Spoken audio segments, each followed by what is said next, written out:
Boa noite, sejam todos bem-vindos. E dando continuidade ao nosso programa de educação médica continuada da Sociedade Paraibana de Pediatria, aquela nossa live científica que nós temos mensalmente, que temos o prazer de ter conosco professores da mais alta expertise para abordar aqueles temas selecionados. Hoje, nós teremos um tema muito palpitante, muito atualizado, que suscita muitas dúvidas, que é polêmico, que é por que vacinar as crianças contra a Covid-19? E a pessoa que está hoje conosco não é nada mais do que o meu amigo, acima de tudo, amigo querido, uma pessoa que eu tenho mais respeito e admiração pelo ser humano, pelo profissional que ele é, sempre atualizado, uma referência na vacinologia nacional. É o meu querido Eduardo Jorge Fonseca de Lima. Isso é tudo bom, Eduardo? Boa noite, seja bem-vindo. Muito boa noite, Socorro. Uma grande alegria estar aqui com você essa noite, desse evento da Sociedade da Paraíba, que é irmã da de Pernambuco, vizinha. Eu estava comentando com o Socorro que eu sou meio pernambucano, meio paraibano, sou natural de Goiânia, limite de Pernambuco com a Paraíba, então eu me sinto realmente em casa. Muito obrigado pelo convite e vamos bater um papo bem legal essa noite. Nós que agradecemos e eu fiquei muito feliz em saber que você tem um coração híbrido, metade pernambucano, metade paraibano. Olha, eu fiquei assim, agora que eu entendi que tinha alguma coisa em comum, mas eu descobri que foi isso aí, as nossas raízes, viu, Eduardo? Gente, Eduardo é muito conhecido. Eduardo é um nome nacional, tá certo? Mas eu vou fazer aqui uma apresentação de um mini bio, um mini, tá? Do que é o currículo de Eduardo. Ele atualmente é diretor da Integração Nacional da Sociedade Brasileira de Pediatria. É secretário do Departamento Científico de Imunizações da SBP. É pesquisador na área de vacinas e é coordenador da pós-graduação Lato Sensu do IMIP. Eduardo também é representante da Regional Pernambucana da nossa SBIM, Sociedade Brasileira de Imunizações. Eduardo, eu passo a palavra para você, todos os holofotes, tá certo? E a noite é sua, tá bom? Vamos lá, vamos lá. Então, mais uma vez, é uma alegria mesmo, de verdade, estar aqui com minha amiga Socorro. Talvez seja uma das alegrias que a Sociedade de Pediatria permite, são esses encontros de pessoas que cruzam a nossa vida, e há muitos anos que eu conheço Socorro, a gente somos realmente muito parceiros, muito integrados, e é uma alegria estar Pernambuco e Paraíba hoje junto. E vamos discutir sobre um tema que vem sendo alvo de polêmicas, né? Então, por que precisamos vacinar as nossas crianças? Vamos lá.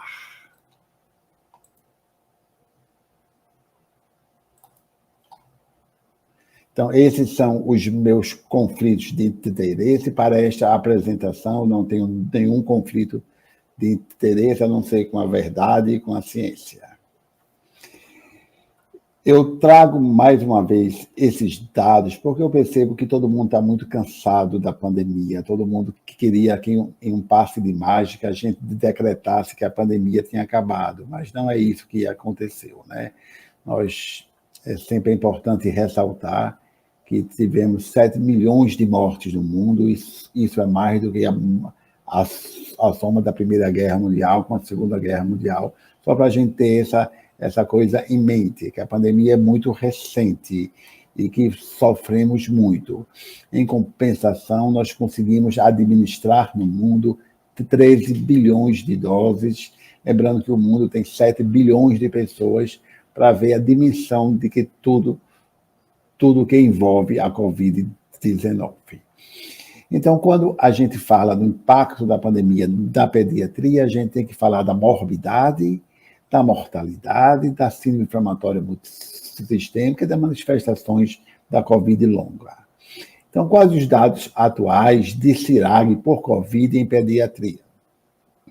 Então, quando eu comecei a dar essas aulas, lá no comecinho da pandemia, em janeiro, a gente já fez uma primeira aula, a pandemia começou em dezembro, em março foi decretada uma pandemia, nós tínhamos um percentual de crianças acometidas inferior a 0,5% do total de CIRAG por Covid.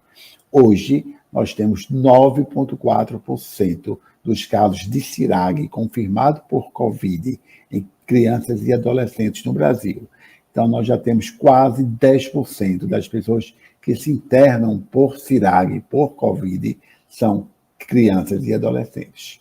Quando a gente vai para a mortalidade dessas crianças, este ano, 2022, aconteceram quase 800 óbitos e 500 óbitos em menores de 5 anos.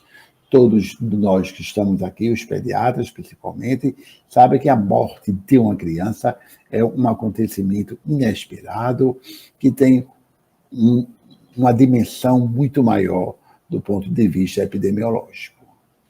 Em relação à síndrome inflamatória multissistêmica, nós temos confirmados 1.940 casos, né, com uma letalidade que beira os 8%, e isso é muito maior do que dos países desenvolvidos. Então, mas ainda voltando para a mortalidade, eu comentei que a gente está com mortalidade de 1,4%. E o mundo é 0,4%. Aí, aparentemente, a gente acha 1,4% pouca a letalidade em pediatria, mas quando a gente compara, e aqui é o mundo todo, não estou comparando a mortalidade dos países ricos, como a Inglaterra, os Estados Unidos, com o Brasil. Estou comparando que a mortalidade por Covid na pediatria é de 0,4% e no Brasil é 1,4%. Então, morre 3 vezes mais as crianças no Brasil do que no resto do mundo por Covid. E há um comportamento, né, que as pessoas foram verificando nos últimos meses, como as crianças foram o último grupo a ser incluído na vacinação. E assim mesmo, de forma muito lenta, muito polêmica, proporcionalmente, esse pico aí em vermelho, essa linha em vermelho, é as crianças de 6 meses a 4 anos, que nos últimos 3 meses a gente tem observado uma maior hospitalização, né? Esses são dados americanos, mas a gente pode extrapolar para o resto do mundo. Covid longa em pediatria, devemos nos preocupar. Então, já saiu várias publicações sobre esse assunto nos últimos meses. Eu trouxe aqui só para a gente discutir um pouco essa revisão sistemática, né, que achou um percentual de 25% de acometimento de Covid longa pelas crianças. E a maioria desses sintomas são sintomas de fadiga, apatia, ansiedade, ou seja, distúrbios do humor, a tristeza, a raiva, e isso é uma coisa muito preocupante. Difícil estabelecer esses sintomas no meio da infância e da adolescência, que é um período que tem várias outras causas também para explicar. Mas, assim, comparativamente, em séries históricas desses distúrbios, as crianças que fazem Covid parecem realmente estar com um aumento desses sintomas, desses transtornos de humor. Então, apesar de acometer o organismo como inteiro, a Covid longa, mas são os distúrbios de humor que mais vêm chamando a atenção do mundo pediátrico, vamos falar assim. Desafios da vacinação com Covid, entrando especificamente no tema. Então, esse é um artigo que eu sugiro que todos leiam, é um artigo que ele faz uma comparação dos fatores que seriam a favor da vacinação e os fatores que seriam contra a vacinação. O que seria contra a vacinação, primeiro? A maioria das crianças fazem quadros leves. Então, isso é uma verdade, mas eu demonstrei que hoje, né, nós temos quase 10% das CIRAGs por Covid internadas na faixa etária da criança e da adolescência. As crianças não são transmissoras, já como são mais assintomáticas, tossem menos, eliminam menos o vírus. Isso é parcialmente uma verdade.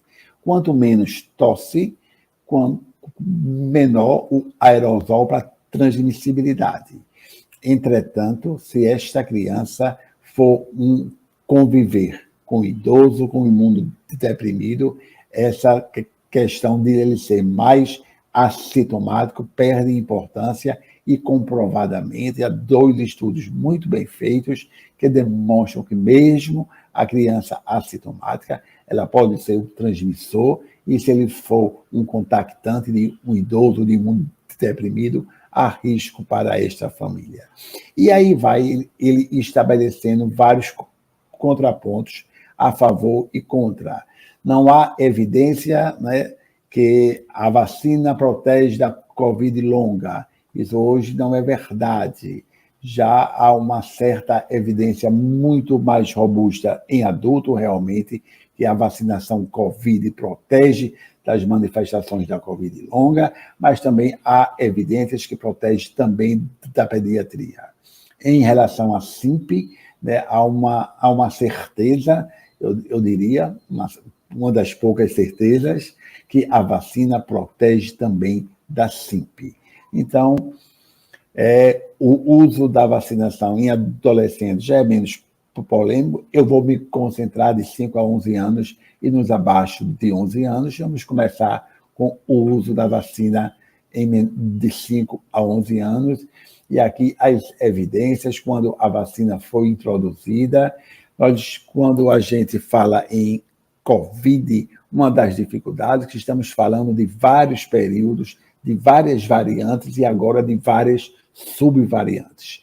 Então, estudos para variante original, depois alfa, delta, gama, ômicron, BA1, BA2, BA4, BA5 e agora BQ1, BQ1.1, XBB. Então, como dizem as publicações, uma verdadeira sopa de letrinhas. E entender a efetividade das vacinas Covid no meio de tanta diversidade de variante, diversidade de faixa etária, diversidade de plataforma, isso gera realmente polêmicas e não é tão fácil o entendimento às vezes.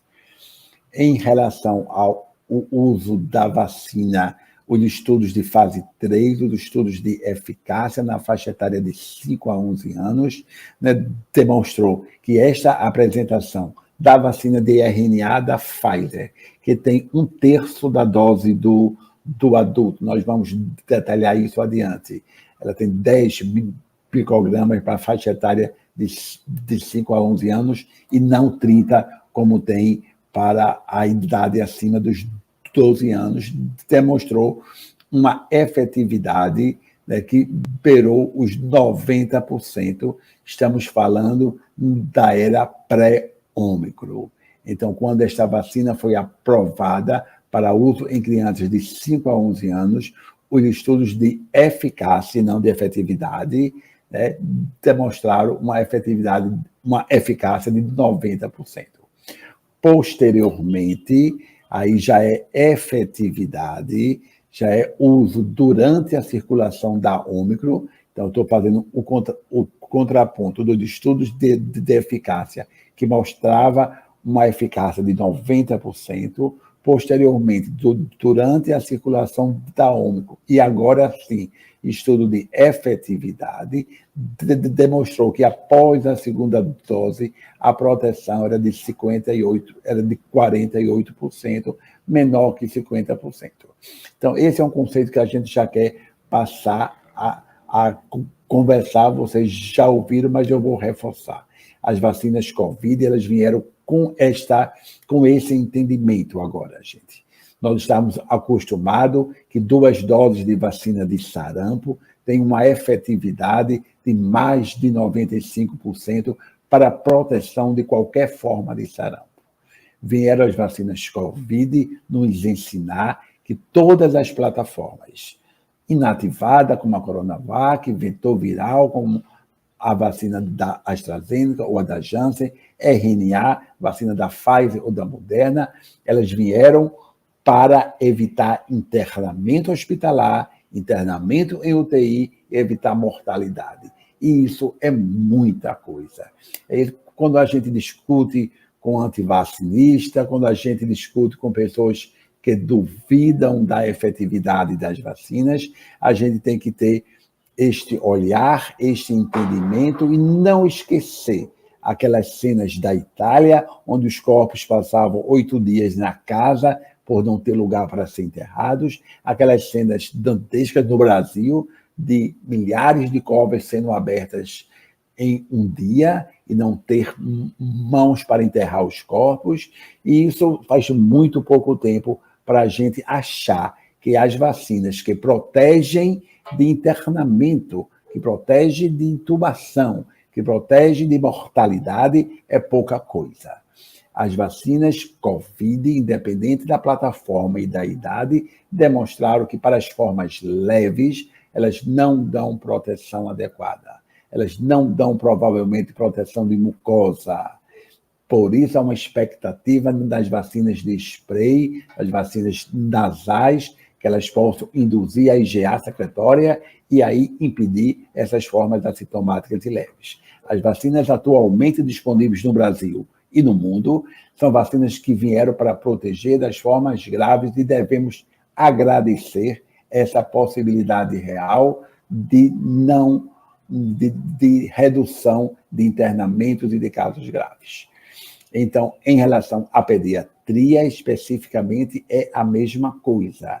E agora, mais uma vez, eu já comentei, são várias doenças, porque são várias variantes e subvariantes. A efetividade das atuais subvariantes da Ômicron, ela é menor, não resta a menor dúvida, ela é menor do que era a efetividade para as variantes anteriores. Então, mesmo para BA4 e para BA5, essas novas BQ1, BQ1.1, XBB, elas têm uma evasão da resposta imunológica para as formas leves muito maior. Então, vai ser muito provável que todas as pessoas que estejam assistindo aqui conheçam pessoas que tomaram 3 doses, 4 doses da vacina e pegaram recentemente Covid. Mas eu tenho convicção que pouquíssimos casos em pessoas não idosas com esquema atualizado, com a 3ª ou a 4ª dose, tenha sido internado por Covid no Brasil e no mundo, por quem tem esquema vacinal completo com as doses.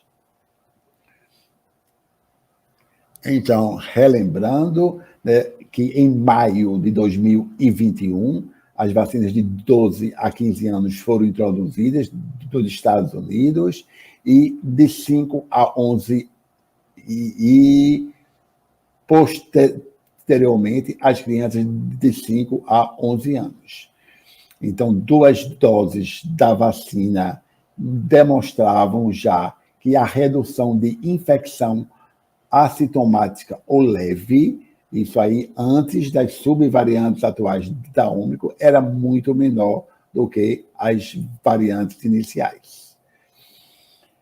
Outra polêmica é as vacinas em menores de 5 anos. Em julho, a Anvisa autorizou o uso da Coronavac para as crianças de 3 a 5 anos. Então, o Chile, a Argentina, mas especialmente o Chile, foi o país que produziu mais dados que sustentaram que uma vacina inativada como a Coronavac, de uma plataforma que a gente já conhece há muitos anos, como uma plataforma da hepatite A, da gripe, ela é uma plataforma extremamente segura e que também reduzia os casos graves. Foi baseado nos dados do Chile, que a Anvisa autorizou em julho o uso da Coronavac em crianças de 3 a 5 anos.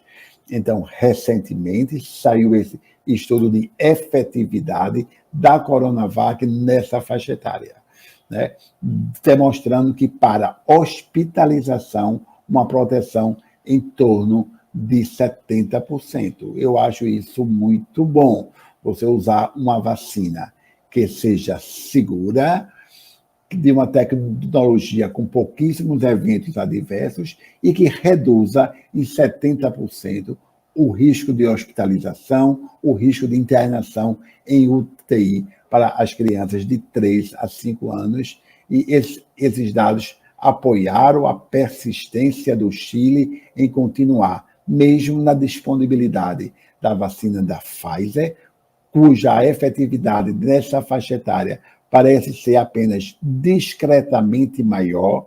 É importante que se ressalte isso, que de vez em quando a gente ouve, mas ele tomou Coronavac, ele tem de 3 a 5 anos. Então, como se isso fosse um fator de preocupação em relação à efetividade da vacina. E a gente tem um dado, né, para reafirmar que mesmo uma vacina de plataforma segura e com uma efetividade menor, ainda assim protege de 70% dos casos das formas graves, que é, em suma, o que a gente quer de uma vacina Covid dessas plataformas atualmente disponíveis.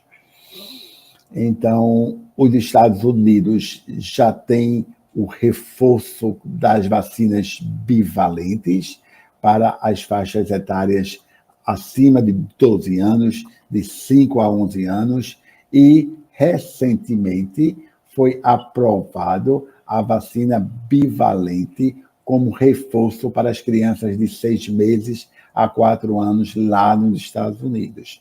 Então, as crianças que tomaram 2 doses da vacina monovalente, as crianças que eu estou falando, 6 meses a 4 anos, que tomaram as 2 primeiras doses com a vacina monovalente, a terceira dose deverá ser com a vacina bivalente.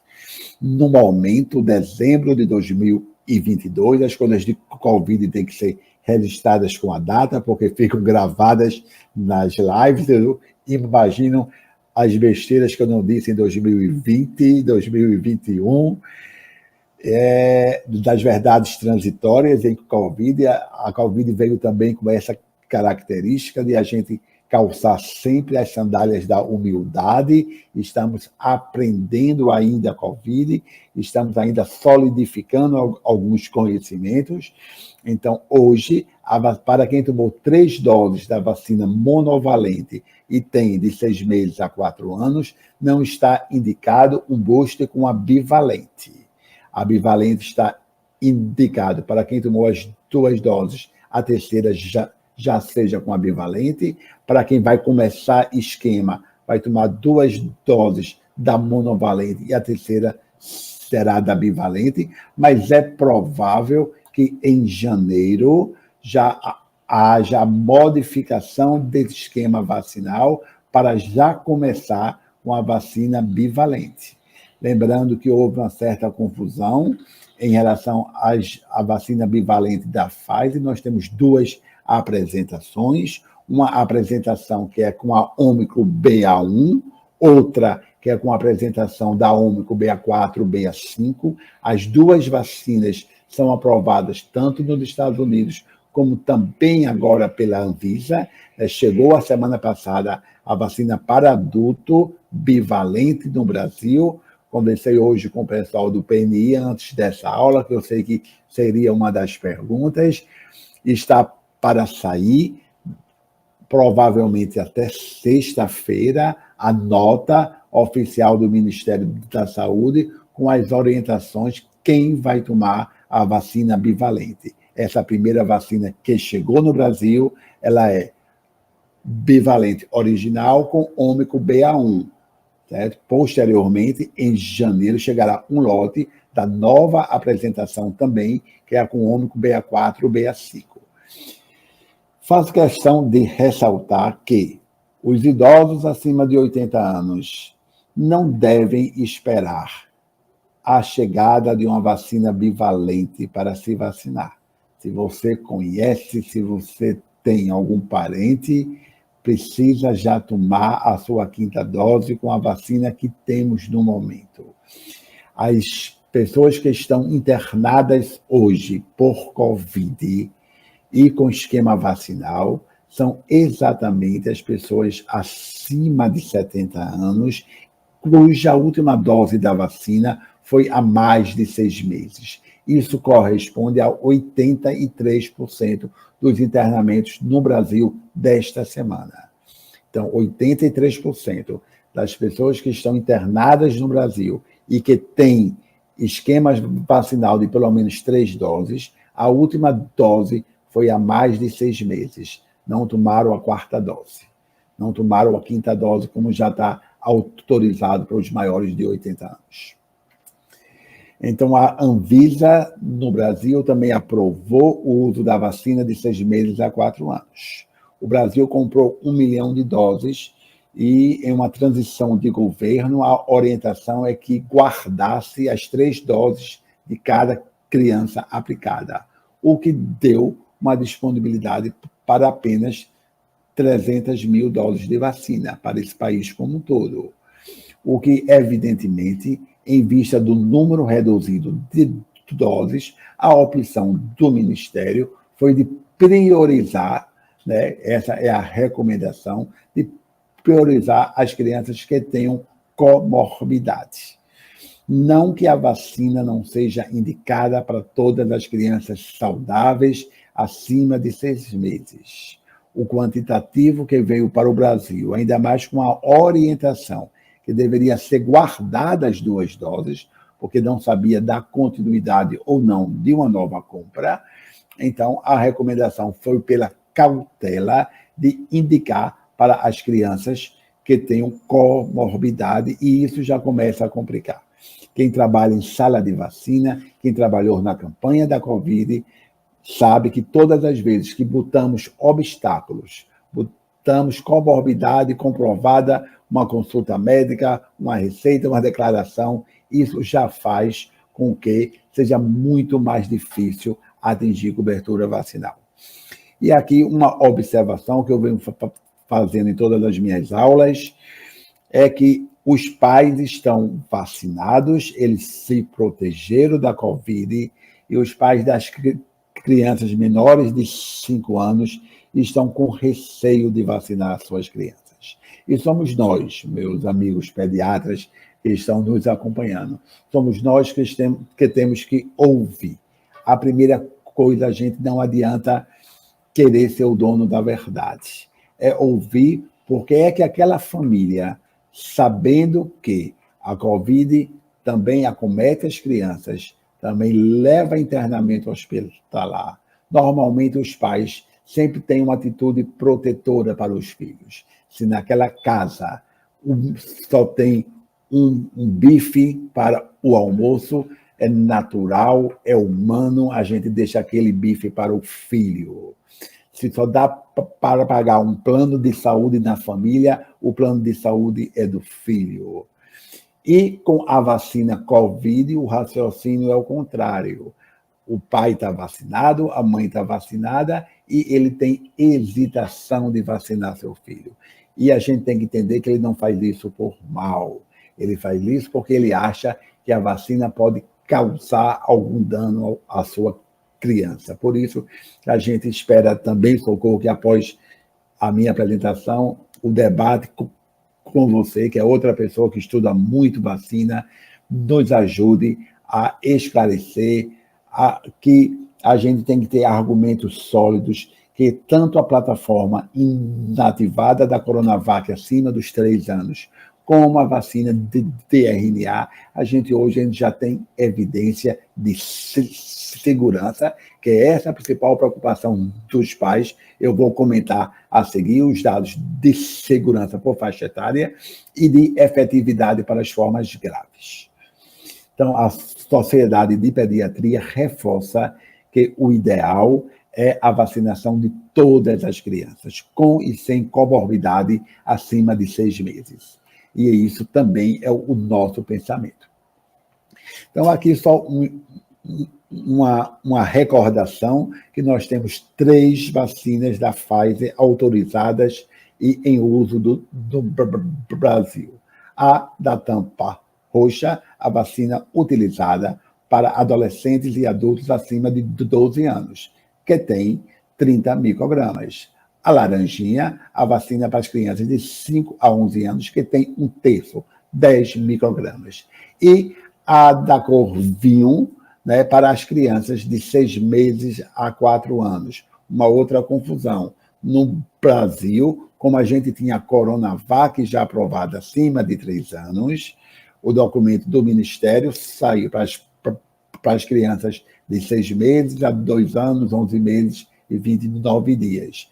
O uso da vacina, já que aos 3 anos tem a opção da Coronavac, mas a vacina no Brasil, liberada pela Anvisa, essa apresentação, que tem 3 microgramas, portanto, 1/10 da dose do adulto, é igual a todo o mundo. Ela é aprovada para as crianças de 6 meses a 4 anos.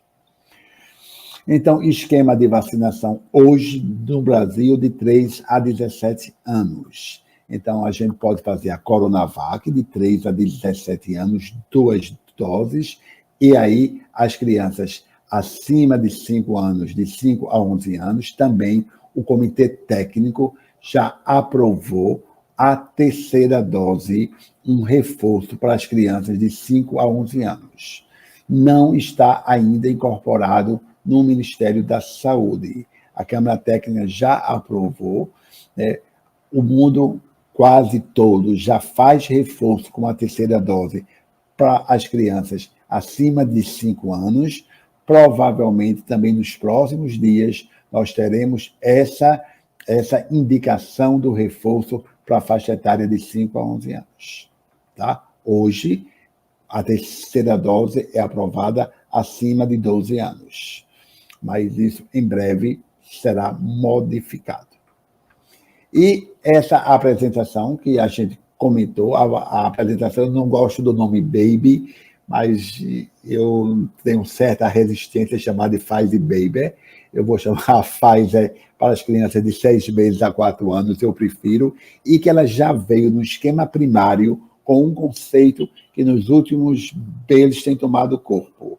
O esquema primário de Covid vai ser 3 doses. A 4ª dose é o primeiro reforço, mas vamos deixar essa polêmica para uma outra ocasião, mas a vacina de 6 meses a 4 anos, ela já veio com esquema primário de 3 doses, certo? Da primeira para a segunda dose, certo?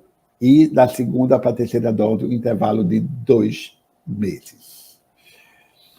Então, tem uma outra vacina da Moderna liberada para as crianças de 6 meses a 5 anos, que também mostrou a sua segurança, a sua efetividade. É muito provável que a Anvisa, em breve, libere no Brasil a vacina da Moderna para todas as faixas etárias. A apresentação para as crianças de 6 meses a 5 anos e a apresentação para as pessoas acima de 5 anos. Essa é uma vacina de tecnologia muito parecida, RNA, a mesma tecnologia, e que mostrou também a sua eficácia nos estudos de fase 3 nessa faixa etária, mesmo durante a circulação da Ômicron.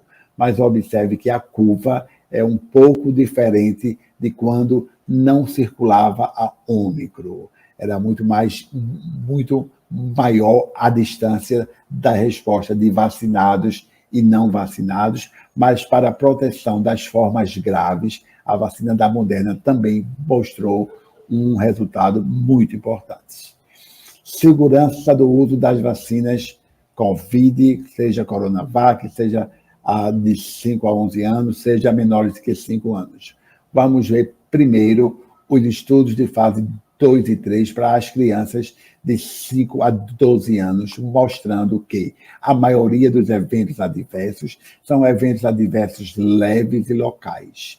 Então, a tão preocupante do ponto de vista de disseminação de fake news, miocardite, né, que ela foi muito mais utilizada por antivacinista do que em números reais de adoecimento, porque de miocardite é um evento adverso extremamente raro, muito mais comum em meninos acima de 16 anos, após a segunda dose, certo? E a segurança de 5 a 11 anos mostrou que são raríssimos os casos de miocardite nessa faixa etária, e de 6 meses a 4 anos, com a apresentação de 1/3, ainda não houve registro de miocardite como evento adverso da vacina na faixa etária de 6 meses a 4 anos. Estamos falando de ainda não houve, né? Parece ser dose dependente, provavelmente, mas não houve nenhum relato. Eu fui reconfirmar hoje com dados dos Estados Unidos se havia algum dado mais recente. Não há relato de miocardite com o uso da vacina da Pfizer de 6 meses a 4 anos. Então, a vacina, em relação à febre do local, isso são eventos adversos comuns, a maioria das vacinas, com resolução em 2 a 3 dias, e assim também foi com as vacinas de RNA, após a primeira, após a segunda dose das crianças de 5 a 11 anos. Em relação às crianças de 6 meses a 5 anos, e aqui são dados de busca ativa de eventos adversos, lá dos Estados Unidos, é diferente da busca passiva, de a gente saber, pós-administração, os casos que são atendidos e que são de possíveis eventos adversos relacionados à vacina. Aqui é uma busca ativa de ligar 3 dias após a dose, de ligar 5 dias, 7 dias e 14 dias, procurando eventos adversos. E, resumindo, para as crianças de 6 meses a 4 anos que utilizaram esta apresentação, que tem 1/3 da dose, a maioria dos eventos adversos, 98%, foram considerados não sérios, mais frequente as reações locais e sistêmicas leves. Houve um único episódio de convulsão febril e, como eu já comentei, 0 caso de miocardite com uso nessa faixa etária até o momento. Miocardite e vacina Covid se publicou muito. Eu trouxe só 2 estudos, talvez. Esse seja um estudo de acompanhamento das crianças que tiveram miocardite por vacina Covid e por vacina, na maioria, de plataforma RNA. 6 meses após este episódio, 0% de mortalidade. Esse é um argumento muito forte. Não há relato no mundo de uma criança que, porventura, teve uma miocardite relacionada à administração da vacina de RNA que tenha ido a óbito. Não há este relato. A gente ouve de vez em quando uns vídeos com as pessoas dizendo que acompanhou não sei quantas necrópsias de criança, né? Então, miocardite pós-vacina, 0 caso de óbito no mundo. 6 meses após, esse é um estudo de Israel, de outubro, agora, que acompanhou as crianças que tiveram, todas com resolução completa do caso de miocardite, sem nenhuma sequela. Esse é um outro trabalho, agora de dezembro, talvez o fim de novembro, que compara miocardite por Covid, miocardite como manifestação de síndrome inflamatória multissistêmica e miocardite por vacina. Então, ele compara as 3 e ainda miocardite clássica, porque os vírus vão continuar a existir entre nós. E os vírus é a principal causa de miocardite. Então, comparando miocardite clássica por vírus, miocardite por SIMP, miocardite por Covid e miocardite relacionada à vacina, então, comparando esses grupos, é muito, muito inferior a possibilidade de uma criança ter miocardite por vacina, e estamos falando de adolescente, acima de 16 anos, sexo masculino, o que é um grupo de maior risco, quando a gente compara os casos de miocardite pós-vacina e os casos de miocardite clássica por outros vírus e miocardite pelo próprio vírus da Covid, o risco-benefício ele tende muito a favor da vacina. Então, esse não é nenhum argumento para alguém não vacinar seu filho ou seu adolescente com a vacina da Covid, pelo esse risco de miocardite. Infelizmente, né, a cobertura vacinal para as crianças de 3 a 11 anos ela está menor que 40%. Então, a gente fica muito preocupado em saber que tem vacina, chegou a faltar Coronavac para a segunda dose, foi uma verdade, né? O governo está administrando mal essas compras e essa disponibilidade de vacina, e isso é um fator que confunde realmente, certo? Mas nós estamos com uma cobertura menor que 40% das crianças elegíveis de 3 a 11 anos. E isso a gente precisa reverter com o trabalho de conscientização no dia a dia. Como eu já comentei, a terceira dose das crianças de 5 a 11 anos já está aprovada pelo CETAI, aguardando a definição do governo. Então, a cobertura por faixa etária, a pediatria, a gente está com uma cobertura que precisamos melhorar de 5 a 11 anos, e abaixo de 5 anos, mesmo dos locais como em Recife, que de 6 meses a 1 ano, o Comitê Técnico de Pernambuco autorizou o uso da vacina, mesmo sem comorbidade, mesmo sem ter recebido, porque me doía a alma saber que às 4 da tarde, né, se abria um frasco da vacina Pfizer pediátrica de 6 meses a 4 anos para administrar em uma criança com comorbidade, uma cardiopatia, uma pneumopatia, e jogava-se fora a vacina. Certo? Essa é uma coisa que, muito complexa, a gente não ter a vacina liberada para todas as pessoas sem comorbidade e saber que estava jogando fora a vacina às 4 horas da tarde, às 3 horas da tarde, por uma questão de validade e não ter as crianças com comorbidade para tomar. Então, Pernambuco já faz 1 mês que a gente está vacinando todas as crianças com ou sem comorbidade de 6 meses a 11 meses e 29 dias, mas eu também informo que mesmo a gente ampliando para todas as crianças sem comorbidade da faixa etária de 6 meses a 11 meses, e por que essa faixa etária foi a escolhida? Porque é o maior quantitativo de internamento por CIRAG por Covid na pediatria.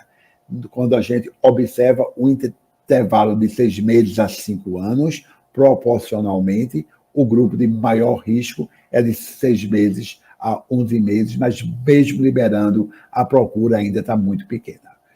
Reflexões finais: 25% da população brasileira é de criança e adolescente, portanto, 1/4 da população. Milhares de crianças foram hospitalizadas por Covid.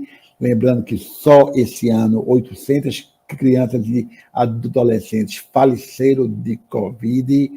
Hoje, a evidência que as vacinas Covid utilizadas em pediatria protegem de forma grave, especialmente, mas também de CIP, de Covid longa. Nós precisamos, para o controle da pandemia, aumentar e expandir a cobertura para todas as idades acima de 6 meses, e o papel das crianças é fundamental. A maioria dos eventos adversos das diversas apresentações, seja a Coronavac, seja a Pfizer abaixo de 5 anos, a Pfizer apresentação de 5 a 11 anos, demonstraram que a maioria dos eventos adversos, mais de 95%, são leves e transitórios.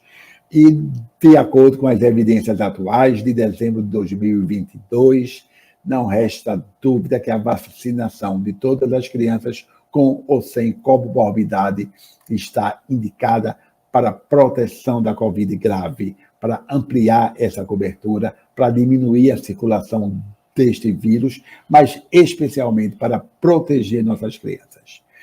Eu termino com um paraibano de quem eu sou fã, que acompanha as minhas aulas sempre, sabe que eu termino com algum pensamento de Ariano Suassuna: como eu sou pouco e sei pouco, faço pouco que me cabe, me dando por inteiro. E aí, muito obrigado pela paciência e vamos para a parte principal, que é o bate-papo.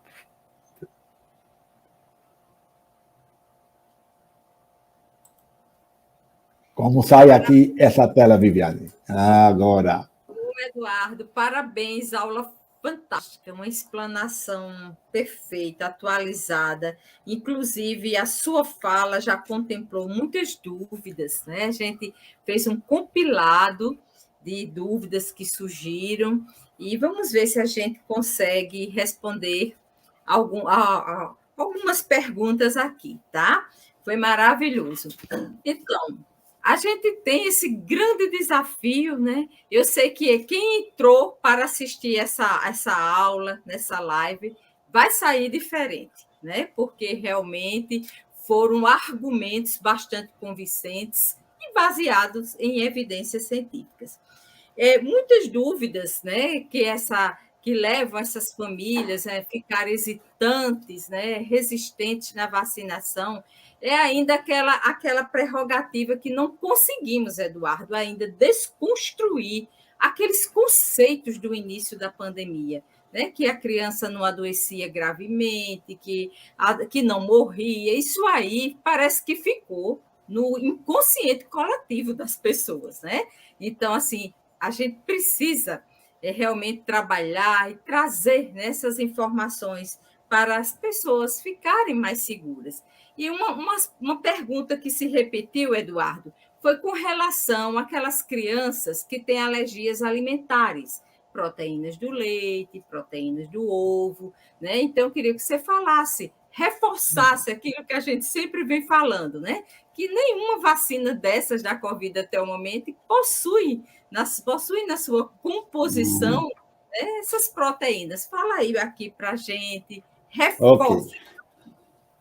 Ok, Socorro. Então, inclusive, esse ano foi uma questão da prova de residência aqui de Pernambuco, essa questão da alergia ao ovo e vacina Covid, gente. Então, só para desmistificar, o Butantan tem uma outra vacina que ainda está em estudo, que utiliza embrião de pinto, utiliza ovo. A vacina da Sinovac, a vacina Coronavac, as vacinas de plataforma de vetor viral ou de RNA não tem nenhuma participação com nenhum ovo de galinha. Pronto, esqueçam isso. Então, nenhuma criança que tem alergia à proteína do leite de vaca ou alergia a ovo tem contraindicação para o uso de qualquer plataforma vacinal COVID.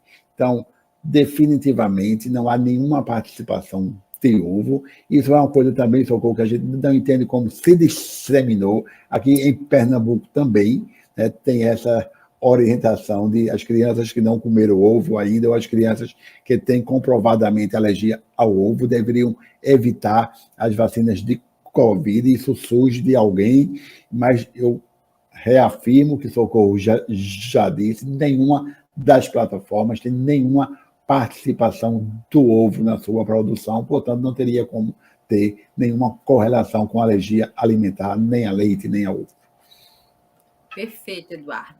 E outra dúvida frequente que você falou, apresentou, e nós vamos reforçar aqui, com relação às reações adversas. As pessoas que estão nos assistindo, você falou tantas vezes aí, gente, é muito seguro, né? A farmacovigilância dessas vacinas que foram utilizadas, estão sendo utilizadas em crianças abaixo de 4 anos, é fantástica, né? Você mostrou aí, não houve um único caso de miocardite, né? Então, o que nós encontramos são aquelas reações habituais, frequentes das demais vacinas do calendário de rotina da criança. E lembrar, né, Eduardo, é 1/10 da quantidade de antígeno vacinal. São 3 microgramas. E por isso que precisou até de fazer mais doses, né? O esquema primário dessas crianças precisam de mais doses, são 3 doses. Então, as famílias, né, fiquem tranquilas, isso tudo é fake news, é terrorismo, né, que ficam assustados, né, não querem levar suas crianças para vacinarem. Inclusive, enquanto tem outras que ficam na fila da chepinha. Eu sei que Eduardo não gosta muito dessa palavra, não. Eduardo, da chepinha. Pejorativo. Mas, assim, a gente encontra também extremos, né? Famílias receosas, resistentes, e aquelas que ficam, passa de manhã, dá o nome da criança, no final da tarde, vai lá, né? Ver se sobrou para sua criança. Então, aqui eu queria que você também, né, reforçasse aqui essa minha fala com relação à reação adversa, que é o maior impedimento, eu acho assim, um dos maiores fatores, né, que concorrem nessa resistência, esse medo, esse temor. E como você falou, todos os grupos populacionais foram vacinados.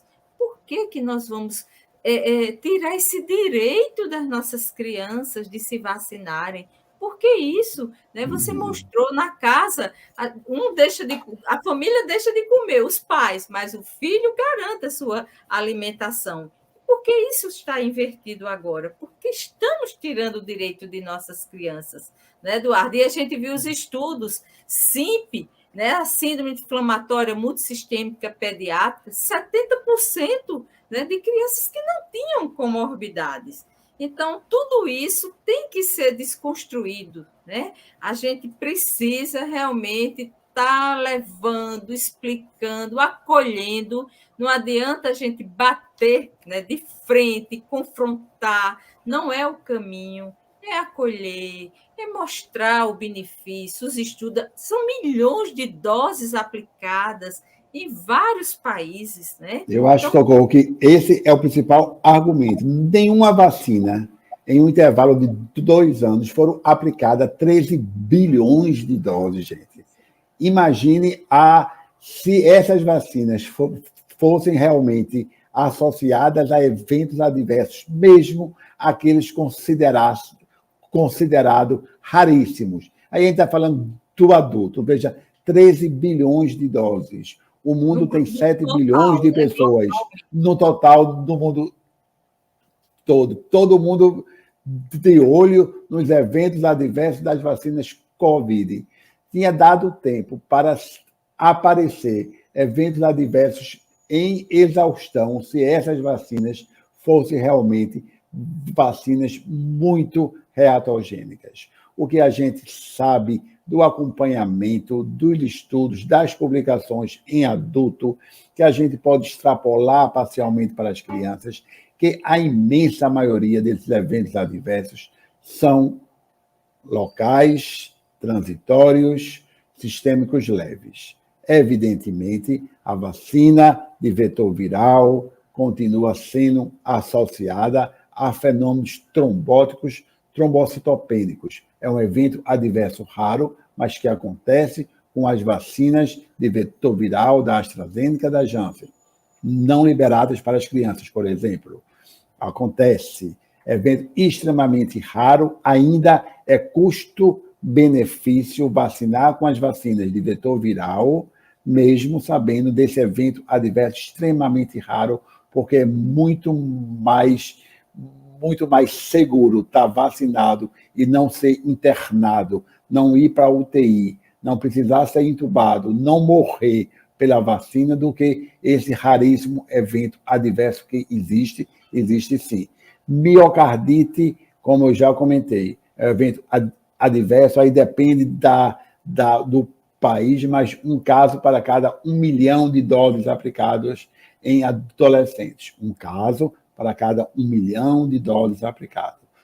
Todas com resolução com anti-inflamatório não hormonal, poucos são internados, os que são internados em estudo de segmento após 6 meses mostraram total resolução. Nenhum caso de óbito verdadeiro, aqui não é fake news, nenhum caso de óbito verdadeiro de algum adolescente que teve miocardite pós-vacina. Foi a óbito, nenhum.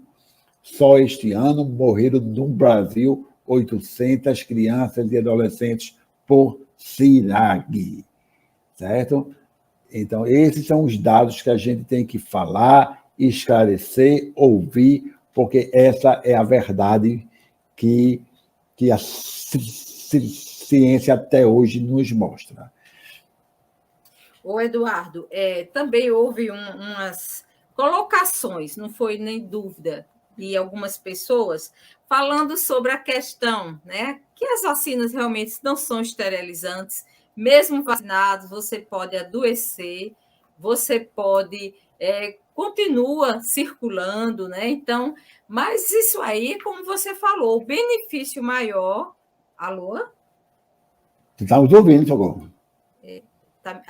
Que caiu a conexão.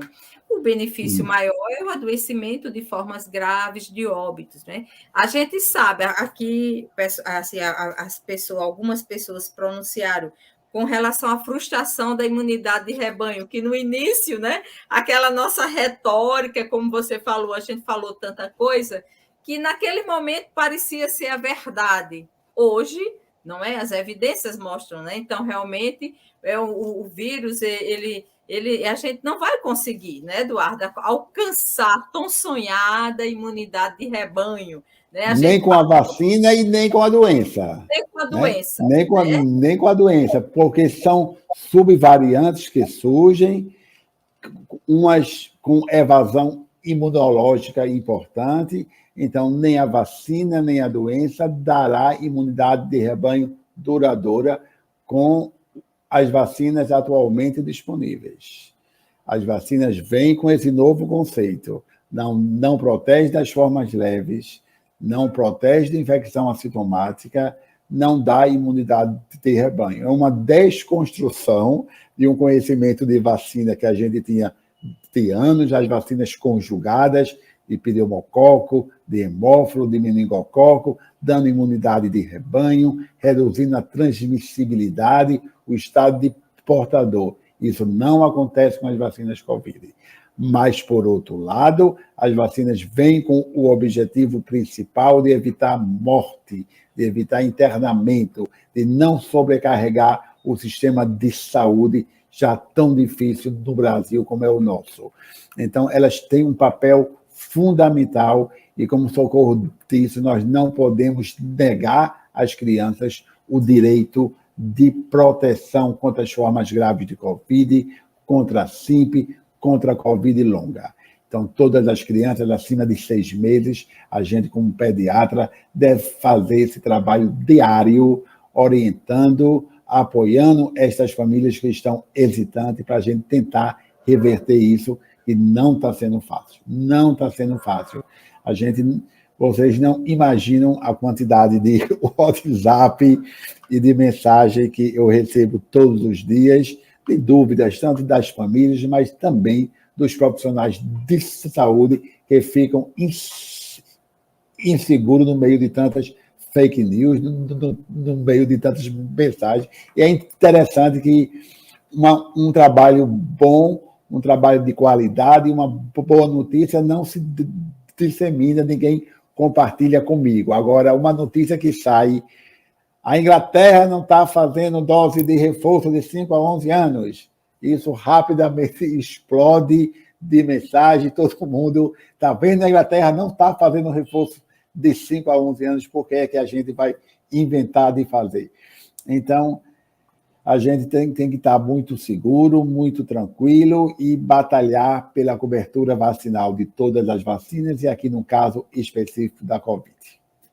Pois é. E só complementando, nós temos tantas demais vacinas do calendário de rotina que também elas não promovem imunidade de rebanho, né? Então, não é só a Covid. E a gente tem que ter medo da doença, não é da vacina. A vacina vai nos proteger, né? Então, as pessoas invertem isso aí. Então, vamos acabar com desconstruir isso aí de que medo da vacina salva vidas, né? Então, a gente tem que ter medo do vírus, da doença. Eduardo, olha, a gente teria tanto tempo, tanta coisa que tem, tanta informação, né? Você tem para nos dar, para nos enriquecer, mas o tempo, né, está urge contra